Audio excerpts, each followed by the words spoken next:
Hello and welcome. I am Christiana Babayo on Haske TV News. The United States Secretary of State Marco Rubio has approved an emergency humanitarian waiver that allows people living with HIV to continue accessing treatment funded by the US government across 55 countries worldwide, including Nigeria. The Joint United Nations Programme on HIV/AIDS made this known in a statement on Wednesday. Our correspondent has more. The statement noted that more than 20 million people living with HIV, representing two-thirds of all people living with HIV receiving treatment globally, are directly supported by the United States President's Emergency Plan for AIDS Relief. Recall that the U.S. Department of State recently announced an executive order on an immediate 90-day funding pause for all foreign assistance, including funding for services supported by PEPFAR.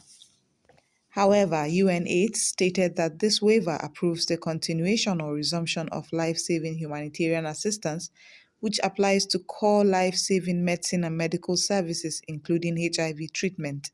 Meanwhile, the World Health Organization had on Tuesday expressed deep concern about the implications of the immediate funding pause for HIV programs in low and middle-income countries. It said these programs provide access to life-saving HIV therapy for more than 30 million people worldwide. Globally, 3.9 million people were living with HIV at the end of 2023. The global health body noted that a funding halt for HIV programs could put people living with HIV at an immediate increased risk of illness and death and undermine efforts to prevent transmission in communities and countries. Christiana Babayo, Haske TV News. The European Union on Thursday announced the launch of solar projects to ensure that healthcare facilities in Plateau State have uninterrupted access to reliable electricity for medical equipment. According to a statement issued by the EU Commission in Abuja, the project funded by the EU in partnership with the Plateau State government highlights the importance of clean energy in enhancing the quality of life, particularly in rural healthcare services. Speaking at the launch of the Solar for Health project, the head of Green and Digital Economy at the EU delegation in Nigeria and ECOWAS, Inga Stefanovic, reaffirmed the EU's commitment to supporting Nigeria's energy sector through initiatives like Solar for Health. She stated that the project marks a significant step in the partnership between the EU and Plateau State, aiming to ensure reliable and clean energy for healthcare services.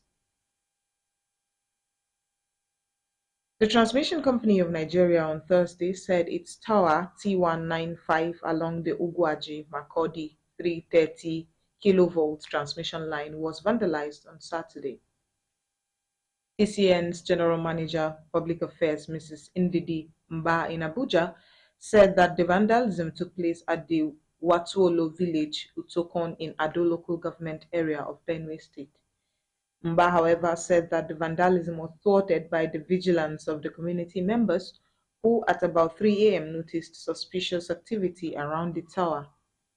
She said the community members promptly apprehended one of the suspected vandals while the others escaped and handed him over to the police.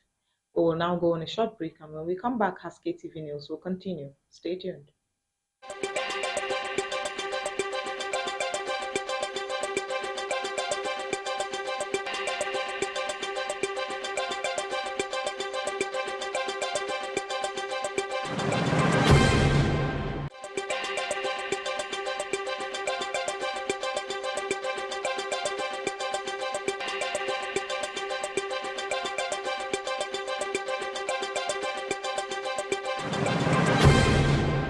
I'll come back, and now the news will continue.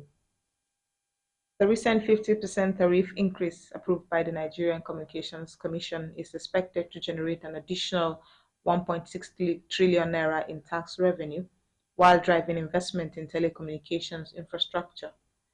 The Global System for Mobile Communications Association, in a statement on Wednesday, described the tariff adjustment as a significant step towards bridging Nigeria's digital divide.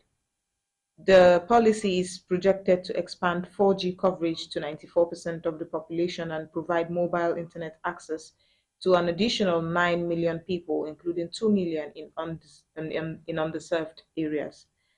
The global advocate for sustainable policy reforms in the telecommunications sector said it welcomed this decision as a major step forward for consumers and the economy. The Bayelsa state government has approved the purchase of 60 megawatt gas turbines to enhance electricity supply in the state. A statement released on Thursday by the chief press secretary to the governor, Daniel Alabra, said the approval was granted during the 151st State Executive Council meeting held at the Government House, Yenagua, on Wednesday.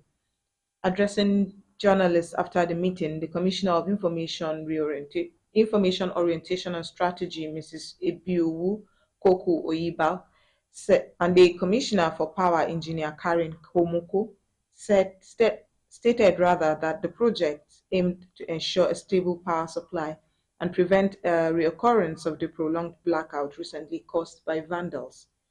Komoko said that the procurement process for the turbines was over 70% complete, adding that installation would be concluded before the end of the year. And that's all we have on Haske TV News tonight. Stay tuned to our other programs. I am Christiana Babayo. Thanks for watching.